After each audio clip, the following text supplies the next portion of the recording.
Заштита на националните интереси и останување на патот кон ЕУ се двете стратешки цели кои може да се остварат без одстапки и компромиси на штета на народот, рече премиерот во своето експозе за првите 100 дена влада. Изрази жалење што Бугарија ја одби понудата на унгарскиот премиер Виктор Орбан за посредништво во спорот, велејќи дека е подготвен да разговара со кого било, но не е наивен. Нема да влезе во процес без крај, нема да направи ништо што е спротивно на националните интереси.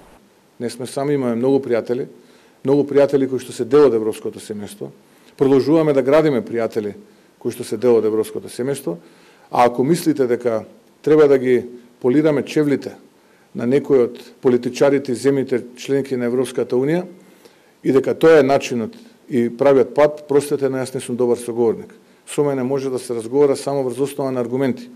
Мицкоски побара трпение за борбата против корупцијата, особено поради, како што рече, партиските послушници кои го контаминираат правосудниот систем. Најави дека во тој дел од денеска почнуваат реформите, откако истекол и рокот за давање предлози од сите што излегле со критики, а никој не доставил никаков предлог.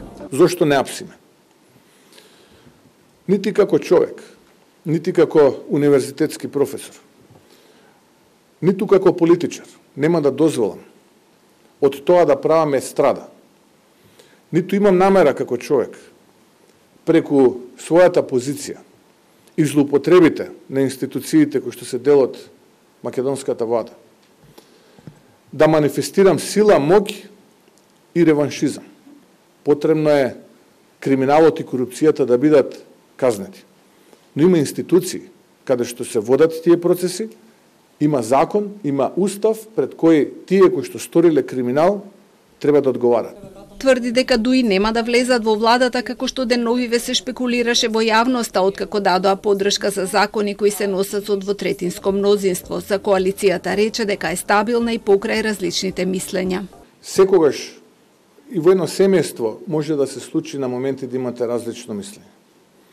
Но на крајот е важно дека заедно ќе излезете од таа различна. Како успеси во досегашната работа, премиерот ги наброја покачените пензии, капиталните инвестиции во општините, проширувањето на позитивната листа на лекови, новите 600 специјализанти, 4 странски инвестиции, исплатата на заостанатите плати, субвенции, К15 за јавните предпријатија. Очекува првата половина од автопатот Кичево-Охрид да биде пуштена до мај следната година. Рече дека се голем успех со оглед на тоа што наследиле банкротирана држава за 6 месеци потрошен буџет како за цела година и буџетски дупки во сите сфери, чие затворање им биле примарна задача и фокус.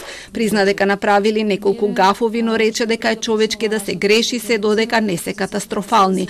На ДУИ на СДСМ им порача да бидат силна и конструктивна опозиција, со која ќе се надпреваруваат за политики кои ќе донесат подобар стандард на граѓаните. Нивните критики ги нарече нејасни, збунувачки и без јасна анализа.